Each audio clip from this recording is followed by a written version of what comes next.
Having a good con, huh? It's crazy, crazy here. It's better than being outside than 100 degrees, let me tell you.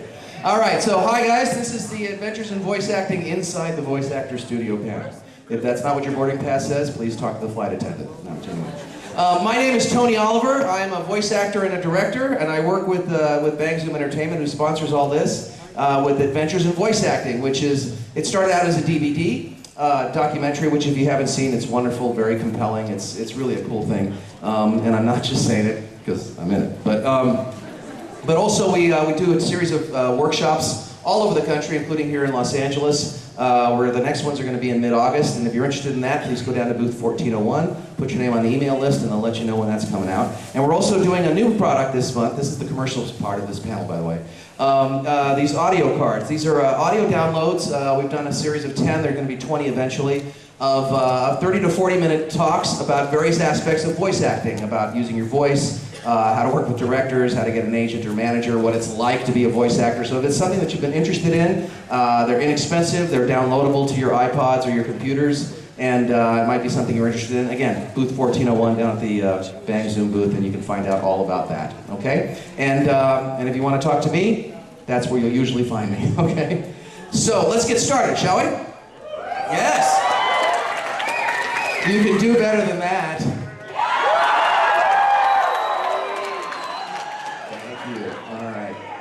So what we're doing is inside the Voice Actor Studio, and we have a guest today. And our guest today is a voice actor, a director, a script adapter, and an all-around nice guy. He's a California native, has over 100 projects under his belt, and continues to go strong. He's adapted and or directed such titles as Girls Bravo, Hell Girl, Romeo x Juliet. Yeah. And his acting credits include Isshin Kurosaki and Sentara Kutsubaki in Bleach, Soichiro Kuzuki in Fate's Stay Night, Luke Valentine in Hellsing, and has been in such games as Final Fantasy 13, Resident Evil: The Umbrella Chronicles, Mortal Kombat, and my favorite, Blaze Blue, where he plays the voice of Rocky the Plug Edge. He can currently be heard on Cartoon Network in Durarara. So let's play the video.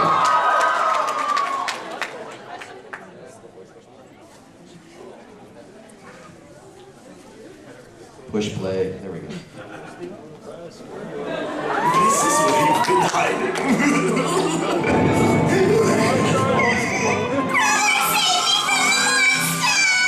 Please don't be scared.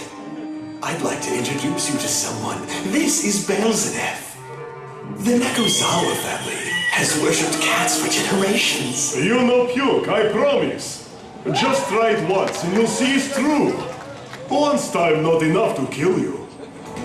Wait, this isn't the way to the studio. Whoever said we were going there? Then where are we going?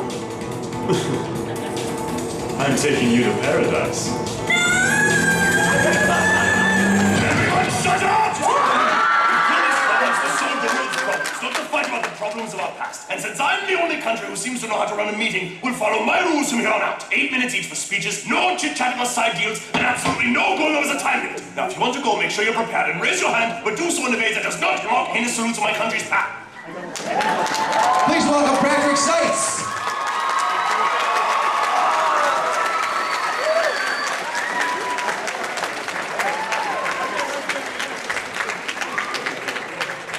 You're a crazy man. Well, that took a lot of breath. You have to talk into the microphone. That was Germany's first line. That was his first line? Yeah. Wow. No easing into that one. You should be able to give that. There you go. All right, so as inside the actor studio, so let's get inside of you, shall we? All right. This is not a yaoi panel, okay, guys? All right, so what I want to know is, let's get some basics. Where were you born? You know. Where'd you grow up? I was born in Riverside, California. Yeah. Local boy. Yeah, the jewel of the Inland Empire. No, it really is. And I grew up there too. So, yeah. Total local. And you went to college there too, right? On and off. Yeah, I went to UC Riverside and then went to UC Riverside again for grad school. I was really sort of set in my ways. So what's your major? What's your degree? Creative writing for undergrad, and then for the grad school, they had like a theater creative writing hybrid thing going on that was new. So they took anybody because it was new, they had to test it out. So I was like, oh, me, I like things. Fiction undergrad emphasis, screenwriting emphasis with the grad. So you were really going for the writing thing. So on the academic side, because the drama program, there'd be drama because there's, actors. Right. So when things would get too dramatic, I'd be like, bye, just going back to the creative writing department over there. See y'all. But it was a small enough school that you could do stuff with, the theater department, the music department, and not be a major, which was handy. So I just sort of did the salad bar at college. So when did you start performing? I started in high school. My high school, I went to Notre Dame in Riverside, and they had a yearly musical that was their big deal. Like, instead of doing shows all year, it was just the one big musical. And my mom took me to see them when I was young because she taught there. And so when I got to high school, I was a freshman, and I didn't really even give it any thought. I was like, oh, I guess I try out for the musicals now because I'm at the school where they do the musicals. Okay. There was not much introspection going on. And I got the bug. So when did you know that you wanted, when did you get the bug? When did you really know that you wanted to do this? Probably in college. I was doing the musicals, I was doing like straight up plays, and I thought to myself, I want to do this. I want to make money acting. I want this to be my actual job. So probably in college, and then I sped through college as fast as I possibly could because I wanted to go out to LA, because it's as easy as that. You go to LA and you're like, oh, thank God you're here. Okay, here's your script, and you're on next week. I didn't think I was all that in a bag of chips, but I had this very simplified idea of how things were going to go when I got to LA. Yeah, is that the way they are? No. No, okay. So, but when you got out of college, you went into teaching. I did. Well, first I came to LA, and I did the acting thing. I was like, oh, I'll be on like TV and screen, it'll be great. Wasn't booking anything, didn't know how to book anything, really had no idea what I was doing. So after a year and a half of life lessons, which is life like kicking you in the teeth, I went, this isn't so fun. I'm gonna go back to my hometown, taught high school for a couple of years, and then I went, I don't know enough to be the one in the room that knows more than anyone else. So I went to grad school. And all the while doing a little bit of voiceover here and there, and then sort of out of the blue got an offer to adapt and direct Girls Bravo. At which point I moved out to LA, back to LA because I had a job this time. And then Pat, get on mic. Ooh, that is different, yes. That's better. Thanks, guys. Yeah, I voice act. I actually know how to use this. So which one, once I had like a steady job set up, then I moved back out and things sort of took off in earnest. All right, so you were quoted, I read a quote of yours. Yes, I researched you. That you were saying that you fell into the profession and that you had really been going for it, you might not have made it in there. Is that an accurate quote, and what does that really mean? Yeah, well, so often you get the question, I want to be a voice actor, I really want to be a voice actor, how do I become a voice actor? And I always feel bad because I don't have any sort of special Yoda-like knowledge to impart, because for me, I was trying to do this other stuff. It really wasn't coalescing for me. I'd taken some classes, I made a demo, and then one time in Backstage West, which is the trade publication for people that don't have an agent to get them auditions, there was something, oh, animated project, send in your demo. And I thought, well, I just dropped $1,000 on this, I'll send it in, good times. And I lucked out. It wasn't that I hadn't prepped for that moment, but I got lucky. Honestly, I got lucky. I think all of us get lucky to greater or lesser degrees. Yeah. Okay, cool. So let's talk about some of these roles that you lucked into. And I'm really kind of interested, this is Adventures in Voice Acting, is how you approach these roles and what they were like or to get and that sort of thing. So let's talk about your first thing, Girls Bravo. That was, wow. Luckily, I was given carte blanche to adapt it and make the jokes funny, because things didn't translate so well. You'd read the script, that makes sense, that makes sense, that makes no sense. Oh, that was a pun in Japanese, but in English that makes no sense. So my producer just said, make it funny in English. And I made tons of noob director mistakes. Treating every line like a Fabergé egg, getting way too many takes, not realizing I could just take the top of this take and the back of that take and have the engineer Frankenstein them together. So that's what we actually call it that, by the way. But luckily, I met a lot of great people. I met all the usual suspects, and they were very patient with me, thankfully. Because looking back, I'm like, wow, I would have killed me for all those takes. I remember at one point, Liam O'Brien was playing the crazy, cracked out pervert of the show, and he would have lines that would be an entire paragraph. And I remember I said, let's go for one where he's like, can we keep the front? Did the front work? Yeah. Okay, then keep the front, I'll come in from the back. I was like, we can do that. Yeah, let's do that, Liam. We can do that. Yeah, what you said. I didn't know. That explains so. No, I'm just kidding. No.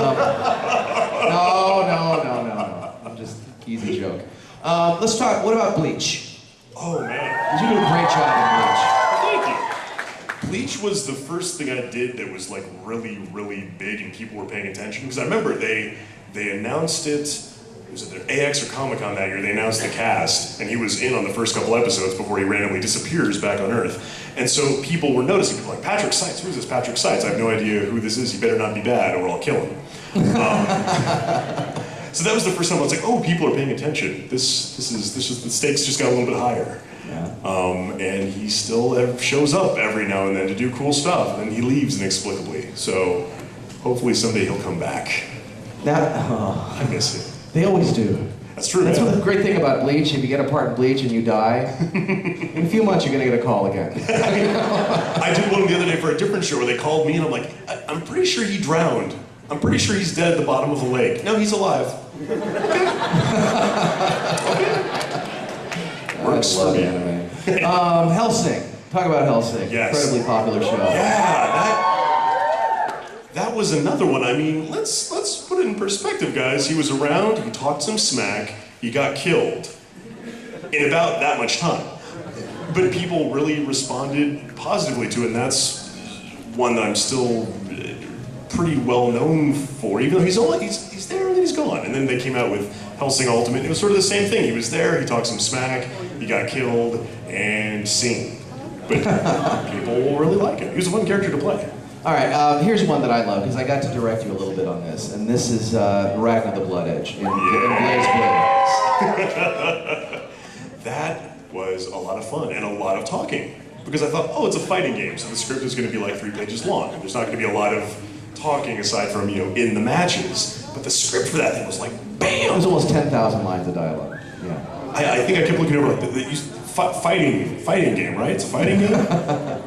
Good Lord! So how do you approach a character for a game differently than you would for anime then? Well, with the games, it's usually fewer sessions and over a shorter amount of time. So it's, with anime, it's on again, off again. I mean, like with Bleach, I've been playing it for years on and off again. With the game, you go in there, you do it, it's done. So you don't have as much time with the character.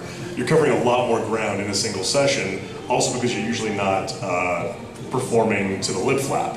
So you can just tear down a page, tear down a page, tear down a page. A lot of it's just prepping, especially for a fighting game, just being able to pace yourself vocally so you don't blow yourself out early on, because it's going to be just, in that case, just pages and pages and pages of stuff. Right. And then I think just that heightened energy, because it's not a show where you've got the quiet moments and the introspective moments. It is all like, bam, fighting.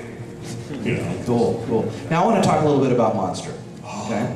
Because I got the pleasure of being directed by you, and I want to talk about how you direct. And what's the different approach? No, not that way. He's like, I've been meaning to tell you. No. I've been meaning to talk to you. But what's the difference in the approach in terms of characters, and the difference for you between directing and acting in an anime? Because it's all the same show, but it's a different thing. Yeah, it's directing other people is way easier than directing yourself. When I hop in on my own stuff, I lose that part of my brain. I'm just sort of flying blind, and in that case, I have to ask my engineer, does that sound like where we had him before? Does that seem consistent? Directing other people, especially other people like Tony, is very easy, because he's really good. I'm not telling you to be good because you're already good. It's just a matter of, I know the entire show. This person I brought in does not know the entire show because it's 74 hours long. So just making sure that the reads you get are appropriate for that bigger world and what's going on with the scene. We don't get to watch the whole thing. We go in and just do our chunks. So you really have to be able to trust your director not to steer you wrong on your reads. Because a lot of times the other people haven't even recorded. It's just you recording your half of a conversation.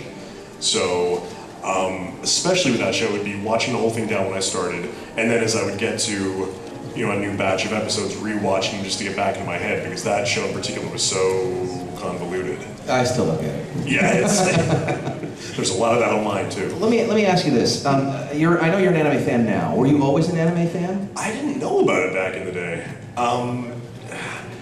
My set of friends, I mean, we had our things we were into, but none of us knew about anime. I'd heard of it, but I knew nothing about it. And then, I mean, there are advantages and disadvantages to that. I think that I look at things more objectively than the people I knew that were fans that came in and are not voice actors. If a show is crap, I can be like, that show's kind of crappy. I'm not going to give it a free pass. But at the same time, it's been fun for me to look at it as a medium for telling stories and go, this is really, you can tell some stories this way that aren't getting told any other way. You know, you can't tell live action because it'd be too expensive, and Western cartoons aren't doing this. Yeah. You know, I mean, yeah. Let me ask you a question that I've been asked before in terms of directing, especially since you watch anime now. And do you keep the fans in mind when you're directing? Is that something that's in the back of your mind when you're directing an actor in a particular way, or are you really focused on the piece itself? I'm really focused on the piece just because I lack enough brain to multitask. And I think I just figure if I go with my gut and what seems right for the character and for the show, that hopefully that will be accepted well. Because there's so many opinions out there, it's hard to know, which is going to be the predominant opinion. Yeah. It's like if you take the good, you have to take the bad too. So at some point, I just have to put on my blinders and hope that the end result gets received well. Without naming titles, have you ever sat through one of these, either as an actor or as a director, and gone, oh my God, I can't believe I have to do this. This is so bad. Yes. But given how much stuff I've been lucky enough to work on, that's happened mercifully few times. I've really been lucky in that I've liked the things I've worked on. What's been your favorite, your pinnacle, the one thing that you want to put up there as the thing that you love? If I had to pick one, I would say Monster, just because it was such a beast and it didn't get the love that I wanted it to. I mean, it's a very different show. There are no mechs, there's no magical girls. It's all just psychological thriller, and it never got a full DVD release. It's on Hulu, legitimately for free. It's on iTunes, but it never came out in the brick and mortar stores beyond the first 13 episodes. So that's the one I think of oh, I really want to go out there and sort of preach that one to the masses, and hopefully they'll, look it up on Hulu for free. Free. Look it up. I'm just saying. I've already asked you that. So talk about, are you a gamer, by the way? Yes. You are a gamer. What's your, okay. I didn't say I was good. So what do you play? Have you gotten to play the games that you've worked on? A lot of them, yes. Some of them, it was a small enough character where, I'm not going to go out there and buy G.I. Joe Rise of Cobra. It's just not going to happen. Because someone might see me. No. But definitely like the Blaze Blue games. Again, not good, but I can turn it down to easy and slog my way through the storyline. Mortal Kombat, I'm currently slogging my way through. Again, I'm not good, but Scorpions, good times. And then the RPGs like Eternal Sonata and whatnot, I definitely played my way through that one. So yeah, and it helps to a certain extent because you know what the gaming conventions are when you read the copy. I mean, if you're going up against actors that are wonderful actors in their own right, but know nothing about games, it's nice to have that edge. The downside being, if I see something and I know what it is, then I get all nerdy and excited and nervous when I audition. On the outside you're cool, but on the inside you're thinking, wow, that's such and such title. I would really like to book that. Yeah, well, I think you've just given the secret that most actors are really closet geeks. So. Yeah.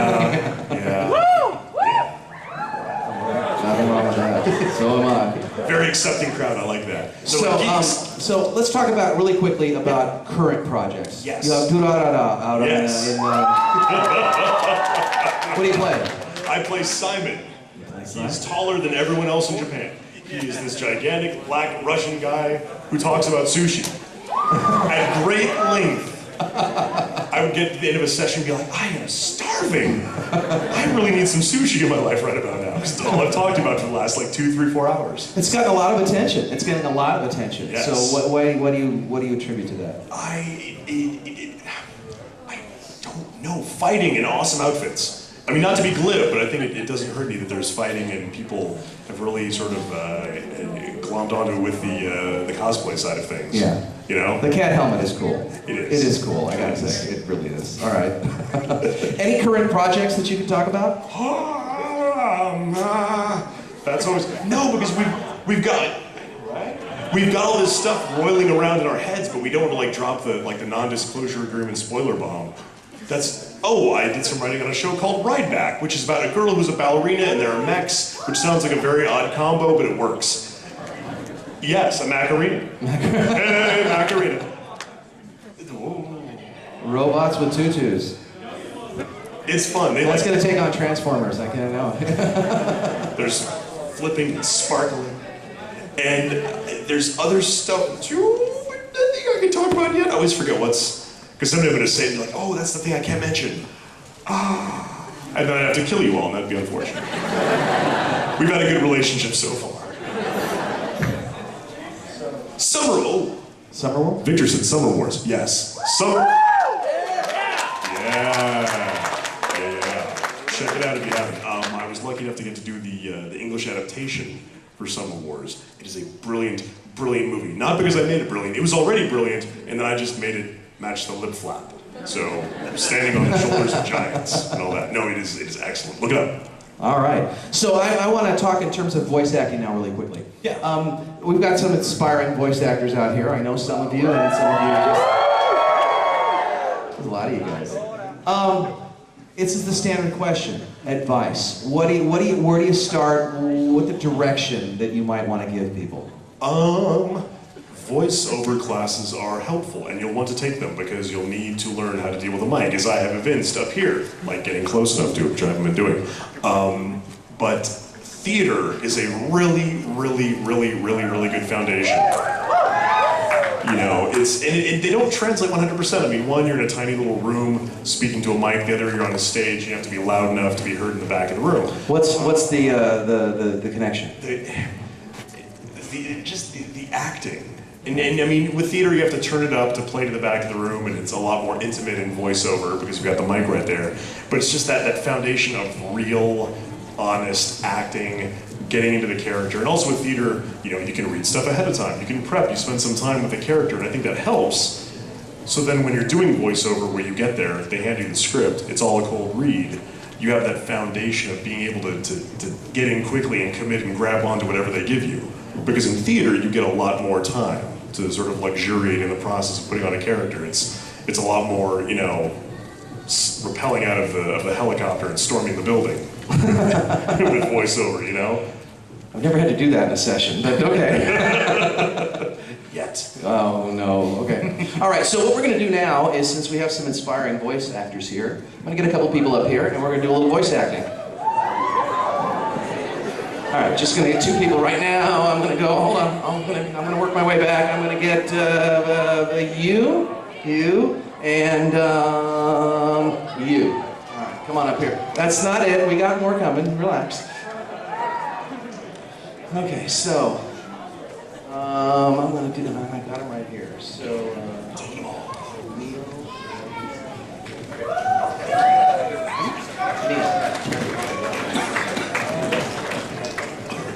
So we're going to start with you. Here's how it's going to work. Why don't you go over here and just hang out for just a second, okay? She can actually, so we have a screen down there. You can actually see what we're going to do. Now your job as a voice, no, I need you to hang out over here for just a minute. I'll bring you up in just a second. Now your job here is going to be, you're going to have to act the character, okay? It's actually the one with the black hair. And keep it all in the lips, so that it all matches the lips. And you're going to hear some beeps. The way we work is with beeps. It's going to go beep, beep, beep. And where the fourth beep ought to be, that's where you start talking. That's how we figure out how to do this, guys. We're not alone. We're not alone in the studio. This is a scene from K-On!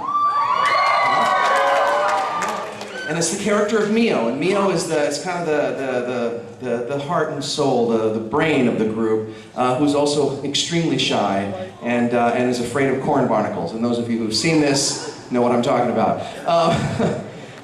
Yes. Okay. Oh, one more thing. While we're doing this, we're not licensed to have this stuff out on YouTube. So please, no pictures or recordings. Okay, Jasmine. He's going to give you a little critique and some advice there. All right. Hi. Thank you for being good, because that way I don't have to be mean. No. No, that was really good. You hit the timing. I mean, the timing is tough because you either sort of get it or you don't. And with what we do, we can scoot it here, we can scoot it there, but we pretty much have to, get it where the flap lands. And you did it like a trooper. I think the only thing I would say on a technical level is, and you did it when you get to that line about I mean to ask if you've been putting on a bit of weight lately, is taking a little more time with sort of the, I've been wondering, I don't know, just because there was that little extra bit of flap here and there. But that was really good. All right, let's give a big hand for Jasmine. Oh, man, we got something for you.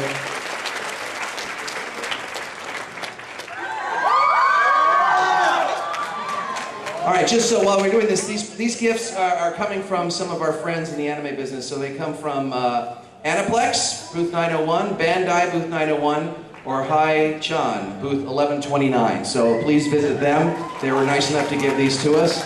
All right, come on up here, next guest. All right, what's your name? Stephen. Okay, Stephen. What I've got for you is a scene from Durara. Simon, which Patrick plays. Okay. So tell him a little bit about Simon. Simon is the one who observes everything. He's sort of the fish out of water, doing his own thing, and all these things happen around him where people will come and talk to him, and because he doesn't speak the language very well and he has an accent, I don't think anyone realizes sort of how much is going on inside of him, sort of that still waters run deep. He just observes everything and tells people every now and then, like, hey, don't fight, be cool, just chill, everybody just chill, because everyone else is fighting. He's like, just have some sushi, be cool. And then he kills people. No, okay. All right, so here's the microphone. All right, very good. Das vidanya. All right, turn around and take your poison. So, I'm glad you weren't around when we were auditioning for this, or else I wouldn't have gotten to do it. That was really good. One thing that's tough, say, when we're doing our stuff, like, there's 1, 2, 3 people watching. Like, doing this in front of an entire room of people, yeah, so props just for getting up and doing it. And you noticed, you self-corrected for accents will slow down your diction, because you need to go a little slower to get the words out. So good job picking up the pace with the words and having the accent in there. I didn't know if you were going to do the accent or not. Like, I didn't want to just assume, and then you just busted it out. I'm like, okay, we're going with the accent. No, it was really good, dude. Really good.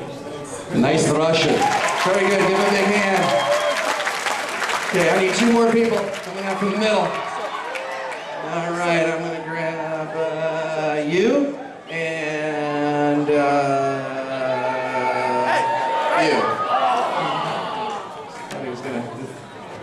I got more to do. All right, come on up. And you'll understand that once you see that. Why don't you come over here and stand over there? Okay. All right, you're up. What's your name? Shannon. Shannon, come here. Okay, I've got a script for you from The Disappearance of Haruhi Suzumiya. Not the melancholy. So, all right. So you can stand back a little bit so you can actually see the screen. So there she is. So this is a very cool scene. There she is. So we're going to do the same exact little thing. We're going to preview this in Japanese, and then you need to be nice and loud, okay? Oh, I just took the script. Sorry. I took his version. So you can tell the directors, because they gotta have the script in front of them. So. All right, so let's preview this as soon as you're ready. Nice job. So, Mr. Seitz, what do you have to say? I think just my overall note would be, just keep that peppiness going, because she just says what comes to her head and doesn't worry about if it offends somebody. It's just out of the head, out of the head, out of the head. So just a little more of that ticka. Yeah, it's stupid. Who'd think that? That's a stupid name. Blah blah blah. But still slowing it down like you did to match the pacing. Yeah, just a little more of that peppy, like, oh. Where does that come from? Where do you get that from? Where does she find that peppiness? That peppiness in yourself. No. No, that's actually it. By making yourself peppy. Yeah. You know? Okay. That's what I was looking for. Yeah. All right, thank you. Give her a big hand. Oh, wait. Remember to visit these folks, Aniplex and Bandai. And Haicha. Booths 901, 1129. All right, come on over here, Joseph. How you doing, man? Okay, let's stand right over here for me. Right there, facing the screen. Okay, so this is a scene from Gurren Lagann. You're playing one of my favorite characters ever. Yes, that's right, Kamina. Now this is early in the series where Kamina's still trying to convince Simon that he should follow him in any way, shape, or form, and it ends in one of his iconic lines. So Kamina is big. You gotta put your finger up when you do that line. So. Okay. All right, Patrick. I would say the trouble with it is hard to get the energy and the speed at the same time, because you want to go slower and you want to like grab and you end up off mic like I do. Thanks, Victor. Yeah, it's just a matter of keeping the energy up but getting through it fast, because I'll hit lines like this where in my head I'll be previewing, I'm like, oh, they're done, I still have half a line left. So just picking up the pacing and clarifying the diction a little bit. Sometimes it got a little bit muddy. Keep it crisp, keep it fast, keep it like, bam, I'm selling this kid on this idea. Booyah! Good times. Yeah. All right, cool, thanks. Let's give him a prize here. Ooh, cool stuff from Aniplex. All right. So, okay, we're about out of time. I'm sorry, they gave me the high sign. So I just want to tell you if we're going to be doing this again tomorrow. At what time? What time?